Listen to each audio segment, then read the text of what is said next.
వచ్చి reference. So క్రిప్టోలో ఇప్పుడు crypto గురించి మాట్లాడుకుంటే ఈ ఛానల్లో జస్ట్ నేను స్వింగ్స్ గురించి కానీ ఏదన్నా మంచి డిమాండ్స్ కానీ సప్లైస్ కానీ ఏమన్నా చాలా క్రిప్టోస్ ఉంటాయి, చాలా క్రిప్టో కాయిన్స్ ఉంటాయి. బట్ వాల్యూమ్ లేనిది మనం ట్రేడ్ చేయం. అంటే లిక్విడిటీ అనేది చాలా ఎక్కువ ఉండాలి. ఓకే, ఎప్పుడైతే లిక్విడిటీ ఎక్కువ ఉంటుందో అప్పుడే నేను ట్రేడ్ చేస్తాను. కానీ రిస్క్ రివార్డ్ రేషియోలో మాస్టర్ అయినప్పుడే మనం క్రిప్టోలో సక్సెస్ అవుతాం, లేకపోతే కామ్.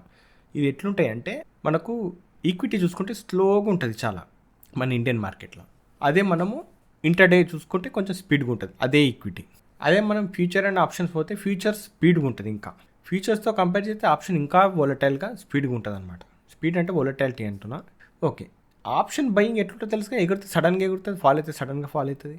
అలాంటి వోలటాలిటీనే మనం తట్టుకోవట్లేదు. కానీ దానికి ఎన్నో రెట్లు వోలటైల్గా ఉండేది క్రిప్టో. సో ఈ క్రిప్టోలో రిస్క్ రివార్డ్ రేషియో మాత్రం మిస్ అయితే ఎంటైర్ అకౌంట్ ఖాళీ అయ్యే ఛాన్సెస్ కూడా ఉంటుంది. కాబట్టి రిస్క్ రివార్డ్ రేషియో అనేది యూజ్ చేయండి. జస్ట్ ఇప్పుడు నేను ఏదైతే మాట్లాడుతున్నో అది జస్ట్ ఎడ్యుకేషనల్ పర్పస్గానే తీసుకోండి. బట్ నేను ఏం బై చేయమంటలే, సెల్ చేయమంటలే. నేను చాలా బ్యూటిఫుల్ డిమాండ్స్ ఏవైతే సప్లైస్ ఉంటాయో అవి నేను జనరల్గా క్యాచ్ చేస్తుంటాను. నా ప్లాన్ ఏంటి అనేది మాత్రమే డిస్కస్ చేయగలుగుతా. ఓకే, ఇక్కడ చాలా రోజుల సంది ఫాల్ అవుతుంది. ఓకే ఫైన్, ఫాల్ అయినాక ఇక్కడ దీన్ని చూసుకుంటే ఇది చూడండి, ఇక్కడ మంచి ఏరియా ఒకటి దొరికింది అనుకుందాం. ఇది ఓకే, ఇది మంచి ఏరియా. ఇది మనకు దొరికితే ఈ మూమెంటం కూడా ఇంపార్టెంట్గా ఇది చాలా చాలా ఎక్కువ రిటర్న్స్ వచ్చేస్తుంటాయి దీంట్లో. అందుకే రిటర్న్ పైకి ఎట్లయితే ఎగురుతాయో డౌన్ కూడా అట్లనే ఫాల్ అవుతుంటాయి. అందుకే ఇప్పుడు చూడండి, మీరు ఇప్పుడు ఈ ఎంట్రీ పెట్టి ఈ ఎస్ఎల్ పెట్టిరనుకో ఓకే ఫైన్. కానీ ఈ ఎస్ఎల్ కాకుండా ఏదో కొంచెం మీద పెడదాం, లేకపోతే ఇన్వెస్ట్మెంట్ కదా అని చెప్పి బై చేసి వదిలేయడం ఇలాంటివి మాత్రం చేయొద్దు. ఎందుకంటే ఇది అప్ సైడ్ ఎట్లయితే ఎగురుతుందో డౌన్ సైడ్ ఎగురుతుంది. ఇదే మూమెంటం 2 క్యాండిల్లో డౌన్ సైడ్ పడ్డాయి అంటే క్యాపిటల్ మొత్తం పోయినట్టే. అందుకే ఏడైతే ఎంట్రీ పెడుతుందో దాని ప్రాపర్ రిస్క్ అనేది మస్ట్ అండ్ షుడ్ ఖచ్చితంగా వాడాలి. ఇది ఒకవేళ ఇట్లా కింది కొట్టినా కూడా ఇడే ఎస్ఎల్ ఇట్టే అవకాశం ఉంటుంది. కాబట్టి చిన్న రిస్క్ తోటి బయటపడతాం.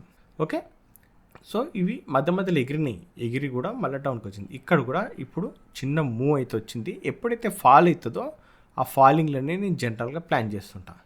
ఓకే, బట్ ఇక్కడ ఒక చిన్న డిమాండ్. ఎందుకు అంటే రిస్క్ తక్కువ ఉంటేనే నేను ప్లాన్ చేస్తాను, లేకపోతే చేయను అనమాట.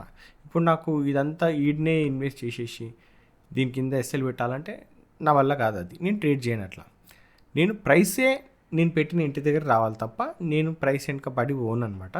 ఇది బుల్లిష్ క్యాండిలే, కానీ ఇది ఎప్పుడైతే మళ్ళీ డౌన్కి వస్తుందో ఇది బేరిష్ అయిపోతుంది. ఇప్పుడు ఇది డే టైం ఫ్రేమ్ కదా, ఇది డే టైం ఫ్రేమ్ కాబట్టి ఈ డే టైం ఫ్రేమ్లో బేరిష్ మూవ్ వస్తుంటే ఇంటర్డే ట్రేడర్స్ అందరూ బేరిష్ మార్కెట్ అయిపోతుంది. అవునా కదా, ఇప్పుడు ఇది బేరిష్ మార్కెట్ అయిపోయింది కదా. ఈ బేరిష్ మార్కెట్ ఎంతమంది సెల్ చేసినా అందరూ ఖతం చేసేసింది ఇది ఒక్క క్యాండిల్.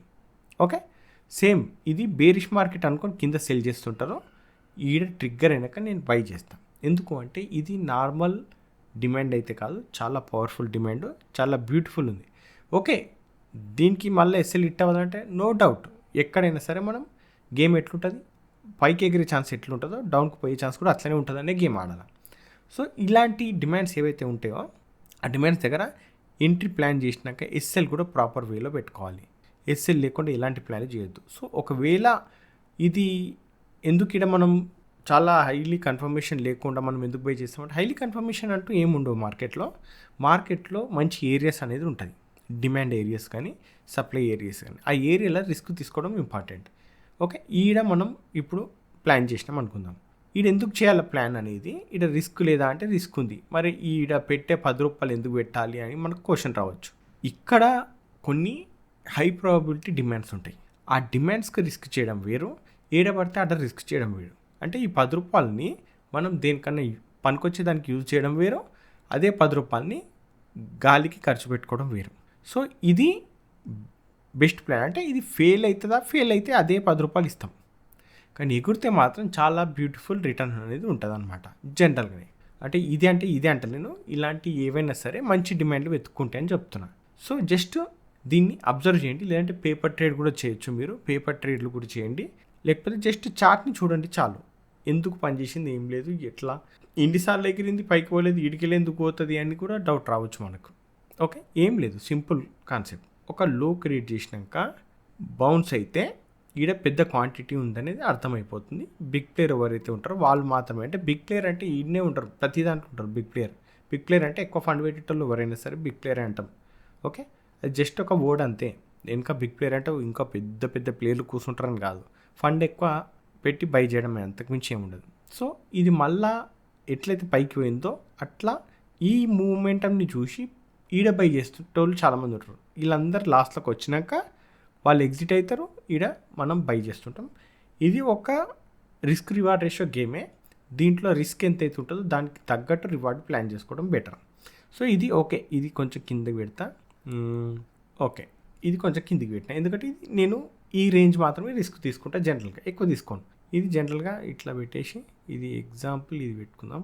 ఎప్పుడైతే అంటే నేను ఎట్లా ఆలోచిస్తా అంటే చూడండి, ఏడ బుక్ చేసుకోవాలి ఏం లేదు అనేది కొన్ని ప్లాన్స్ ఉంటాయి. ఎట్లుంటాయి అంటే ఇప్పుడు ఇది పెద్ద క్యాండిల్ ఎప్పుడైతే హైని టెస్ట్ చేసిందా అప్పుడు నేను ఎగ్జిట్ అయిపోతుంటా. ఓకే, ఇది కూడా పెద్ద క్యాండిల్ కానీ హై ఈడుంది, యాక్చువల్ హైలు ఇవి. ఇది ఒకటి టెస్ట్ చేసింది, ఓకే, ఇంకోటి టెస్ట్ చేసిందో లేదో తెలియదు, ఎగ్జాక్ట్గా చూస్తే తెలుస్తుంది. అది ఎట్లా అంటే లైన్, ఓకే, ఇది టెస్ట్ చేసింది. ఓకే, సో ఇప్పుడు ప్రైస్ ఒకవేళ మెల్లమెల్లంగా వచ్చి ఇట్లా ఓకే పైకి పోతుందా పోనీయండి, ట్రిగ్గర్ కాకపోయినా నో ప్రాబ్లం. ట్రిగ్గర్ అయిందనుకో, ట్రిగ్గర్ అయినప్పుడు ఒక హై అనేది ఉంటుంది. ఓకే, ఇప్పుడు ఈడికెళ్ళి వచ్చి ఇట్లనే వచ్చి ఇట్లా ట్రిగ్గర్ అయిందనుకో ఇది హై ఉంటుంది. ఈ హైని పెద్ద క్యాండిల్ తోటి టచ్ చేస్తే ఈయనే నేను ప్లాన్ చేసుకుంటే ఎగ్జిట్ అవ్వడం. కానీ ఇది మెల్లమెల్లగానే పోతుంది అంటే ఈడ చెయ్యండి ప్లాన్, ఎగ్జిట్ అవ్వను. ఈడొక హై ఉంది, ఈడొక హై ఉంది. ఏ హై అయితే స్ట్రాంగ్ క్యాండిల్తో బ్రేక్ చేస్తే, ఎందుకు అంటే ఇవి సప్లైలు అనమాట. ఓకే, ఇక్కడ నుండి ఫాలో అయినాయి కదా, ఇవన్నీ సప్లైలు. సో ఈ సప్లైలు బ్రేక్ చేయడానికి ట్రై చేస్తుంటే ఇంకో big player. Okay, big player ఎందుకంటే చాలా పెద్ద మంద ఉంటుంది, ఇక్కడ సెల్ చేసే వాళ్ళు ఉంటారు. సో వాళ్ళని అందరినీ ఎగిరిపోవాలని చెప్పేసి ఇక్కడ జనరల్గా ఏం చేస్తారంటే బిగ్గెస్ట్ క్వాంటిటీ తోటి ప్రైస్ని జంప్ చేస్తారు. ఎప్పుడైతే ప్రైస్ జంప్ అవుతుందో ఆటోమేటిక్గా డౌన్కి వచ్చేస్తారు అనమాట, ఎందుకంటే ఇలా ఎస్ఎల్ హిట్ అవ్వడానికి ప్రయత్నం అనమాట అది. సో ఇది స్లోగా పోతే అక్కడ ఎస్ఎల్ హిట్ అవుతాయి కావాలని అంటలేను, కానీ అక్కడ పెద్ద స్ట్రాంగ్ ఫండ్ లేదని అర్థం. స్లోగా పోతే ఏమైపోతుంది, ఇట్లా మెల్లమెల్లగా పోయి ఈడ కొత్త ఆర్డర్స్లు అనేది ఎంటర్ అవుతాయి అనమాట. ఓకే, పెద్ద పెద్ద క్యాండిల్ పడి రివర్స్లో అంటే మైండ్ సెట్లో ఏముంటుంది, ఈ పెద్ద క్యాండిల్ కదా ఈడ బై చేస్తారు ఈ మూమెంటం చూసి. నో, అది ఏడికెళ్ళి ఎగిరింది అనేది ఇంపార్టెంట్, ఎగిరింది ఈడికెళ్ళి. ఓకే, ఈడికెళ్ళి ఇప్పుడు చూడు ఈడికెళ్ళి ఫాలో అయింది కాబట్టి ఇది సప్లై, ఈ సప్లై కాడికి వస్తుంది బుల్లిష్ మూవ్.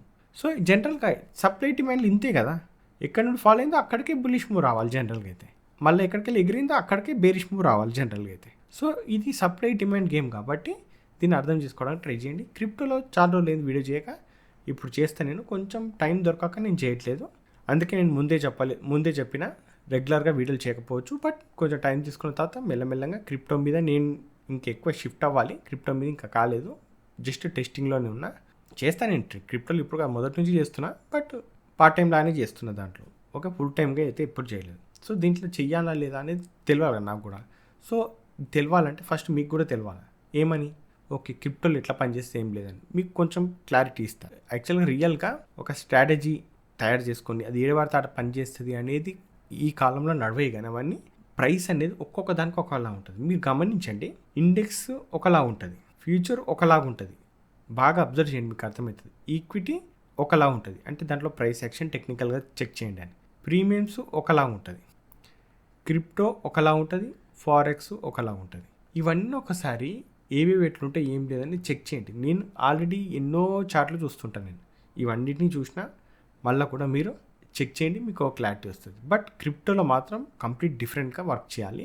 అంటే దొరికినట్టే బుక్ చేసుకునే లెవెల్లో ఉండాలి. దీంట్లో పేషెన్స్ ఉండాలి అనేది ఇలా పనికిరావు. ఓకే, మనం కంట్రోల్గా ఉంటే ఓకే ఫైన్, కానీ వీలెంత తొందరగా ఎంత స్పీడ్గా ఎంటర్ అయితే అంత స్పీడ్గా ఎగ్జిట్ అవ్వడానికి ట్రై చేయాలి. ఇవి పైకి ఎట్లా పోతాయి కిందికి అట్లా పోతాయి. క్రిప్టోలో మ్యాక్సిమం 80-90% నాశనమయ్యే స్టాక్స్ ఉంటాయి, నాశనమయ్యే స్క్రిప్ట్సే ఉంటాయి. సో ఆ నాశనం కాకముందుకే బుక్ చేసుకునే అలవాటు చేసుకోవాలన్నమాట. దీనికి సంబంధించిన ఇంకా ఆలోచనలు, దీని రిలేటెడ్ డీటెయిల్స్ అన్ని మెల్లమెల్లని చెప్పుకుంటూ వస్తా. ప్రస్తుతానికైతే ఇది టోమీ. ఓకే, దీని కోడ్ ఇది కింద ఉందిగా గ్రే కలర్, అది దీని పేరు టోమీ. ఓకే, దీంట్లో నేను ఇప్పుడు ఇది ఏదైతే ఉందో నంబరు 0.0015416, ఇక్కడ నేను జనరల్గా ఒక లిమిట్ ఆర్డర్ పెట్టుకుంటా, కింద ఇది ఏదో ఉంది ఎస్ఎల్ పెట్టుకుంటా. ఓకే, ఇది జనరల్గా చిన్న క్వాంటిటీతో టెస్టింగ్ చేస్తున్నాను, అంతేగాని రియల్గా పెద్ద పెద్ద క్వాంటిటీ అయ్యాను నేను ఇంట్లో కూడా, చిన్న చిన్న ట్రేడింగే చేస్తాను నేను. ఓకే ఓకే సో ఇది జస్ట్ మీకు లెర్నింగ్ రిలేటెడ్ వీడియోలా అని చూసుకోండి, ఎందుకంటే మీకు దీని మీద క్లారిటీ రావడం కోసమే నేను చేస్తా. ఎందుకంటే రేపటి దినం మనకు క్రిప్టో కానీ ఇంకేదైనా కానీ ఎక్కువ వాల్యూమ్ ఉంటుంది కాబట్టి దాంట్లో ఇంకా ఎక్కువ వర్క్ చేయాల్సి ఉంటుంది, కాబట్టి దీని మీద నేను షిఫ్ట్ అవ్వాల్సి వస్తుంది. ఎందుకంటే ఇప్పుడు దీంట్లో చూడండి క్రిప్టో అంటే ఎంత డేంజర్ అంటే ఒక్క రోజులోనే 100% ప్రాఫిట్ ఇచ్చినవి కూడా ఉంటాయి క్రిప్టోస్, అదే ఒక్క రోజులో 100% లాస్ అయినవి కూడా ఉంటాయి క్రిప్టోస్. సో ఇది దీనికి అప్పర్ సర్క్యూటు లోవర్ సర్క్యూట్లు ఉండవు, ఏ సర్క్యూట్లు ఉండదు, ఒక్కసారి ఎంటర్ అయినామా అటో ఇటో తేలిపోవాలన్నట్టు ఎగురుతాయి, జాగ్రత్తగా ఉండాలి. సో ఇది నాకు ప్రస్తుతానికి డిమాండ్. ఇప్పుడు వీడు ఎందుకు రిస్క్ చేస్తా అంటే వీడికి వస్తే ప్రైస్ మేబీ మెల్లంగా స్పీడ్గా ఎగురుతుందని నేను అనట్లేదు, మెల్లగా కొంచెం మూమెంటం రావచ్చు అన్న ఉద్దేశంతో ప్లాన్ చేసుకుంటున్నాను. ఓకే నేను అనాలిసిస్ చేస్తూ ఉంటాను జనరల్గానే, నాకు ఈ మధ్యలో మంచి ఏరియా దొరకలేదు, అందుకే ఇది ఒక్కటే దొరికింది. దీన్ని ఎంతవరకు పెట్టుకుంటా టార్గెట్ ఏం లేదనేది అప్డేట్ కూడా నేను ఏదైనా షార్ట్ వీడియో కూడా చేస్తే ఇంట్లో పెడతాను నేను. ఓకేనా ఇవన్నీ చూడండి, హైలు ఇట్లాంటి హైలు ఉంటే మంచిదన్నమాట, ఈ హైలకు టార్గెట్ పెట్టుకోవచ్చు, ఎందుకంటే ఇవి దాటడానికి ట్రై చేస్తుంది ఎప్పుడైనా ప్రైస్ ఎప్పుడైనా ఇవి దాటడానికి ట్రై చేస్తుంటుంది, ఫెయిల్ అయిపోతుంది, ఒకసారి ఫెయిల్ అయినా ప్రాబ్లం లేదు, దాటినా ప్రాబ్లం లేదు, ఎందుకంటే మనం బుక్ చేసుకుంటే అయిపోతుంది కాబట్టి. ఓకేనా ఇది జస్ట్ అబ్జర్వ్ చేయండి, ఎలాంటి ట్రేడ్లు ప్లాన్లు చేయొద్దు, చిన్న రిస్క్ తోటి నేను ఎట్లుంటుంది గేమ్ అనేది చెప్తున్నా, క్రిప్టో రిలేటెడ్ డీటెయిల్స్ మాత్రం ఎక్స్ప్లెయిన్ చేయగలుగుతుంది తప్ప ఇంకా వేరే ఏం చేయలేను. ఇది ఓకే 1:28 ఉందా దేవుడా, చాలా ఎక్కువ ఉంది ఇది. ఓకే ఇలాంటివి చూసి అట్రాక్ట్ అవ్వద్దు, ముందే చెప్తున్నా, ఇది జస్ట్ ఇది మంచి ఏరియా కాబట్టి పెట్టినా, ఇది ఫెయిల్ అయ్యే ఛాన్సెస్ కూడా చాలా ఎక్కువ ఉంటుంది. సో ముందే ప్రిపేర్ అయి కూర్చోవాలి మనం, ఏంది ఇది ఫెయిల్ అయిపోతుంది, ఓకే ఇక్కడ రూపాయి పెట్టి చూస్తా అని టెస్ట్ లాగా చేయాలన్నమాట. ఇక్కడ రూపాయి పెడితే ముందు 28 రూపాయలు వస్తాయి అనమాట, వస్తే లేకపోతే రూపాయి పోతుంది అనమాట. ఇట్లా టెస్టులు చేసుకుంటే సరిపోతుంది, అంతకుమించి ఎక్కువ మనీ తెచ్చి అవి ఇవి పెట్టొద్దు, ఎందుకంటే నేను క్రిప్టోలో ఇంకా టెస్టింగే చేస్తున్నాను. ఓకే ఇంకా నేను ఫుల్ ఫ్లెడ్జ్గా ఏం ట్రేడింగ్ అయితే ప్లాన్ చేయట్లేదు, పార్ట్ టైంగానే చేస్తున్నాను ప్రస్తుతానికి. ఓకేనా సరే మళ్ళీ నేను ఏమైనా స్వింగ్స్ కానీ ఏమన్నా ఉంటాయి కదా టెక్నికల్గా, వాటి రిలేటెడ్ ఏమన్నా డిస్కషన్ చేసేది ఉంటే క్రిప్టోలోనే ఈ ఛానల్ని నేను అప్లోడ్ చేస్తాను. ఓకేనా ఫైన్. సో ఫ్రెండ్స్ ఈ వీడియోలో మాత్రం ఇంతే, మళ్ళీ నెక్స్ట్ వీడియోలో మళ్ళీ కలుసుకుందాం, అంతవరకు ఉంటాను, బాయ్.